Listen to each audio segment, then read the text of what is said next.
ఏఎన్ఆర్ కళాశాల వార్షికోత్సవాలు ఘనంగా నిర్వహించబడిన సందర్భంగా హీరో అక్కినేని నాగార్జున ముఖ్య అతిథిగా పాల్గొన్నారు. నాగార్జున కళాశాల నూతన భవనాన్ని రిబ్బన్ కట్ చేసి ప్రారంభించారు.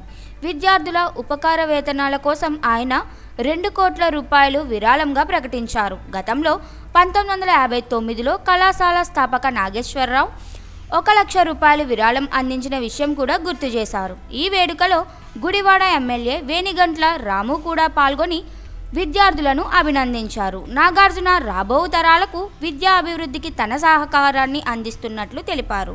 అమ్మ తరపున పెట్టాలని మేమందరం అనుకున్నాము. దానికోసం మేము 2 కోట్ల రూపాయలు అంటే 2 crore రూపీస్ ఇవ్వాలని, దాని ఫార్మాలిటీస్ అన్ని ఏఎన్ఆర్ మేనేజ్మెంట్ తో మాట్లాడి అది ఎలా చేయాలి అని ఇమీడియట్ గా చేద్దామని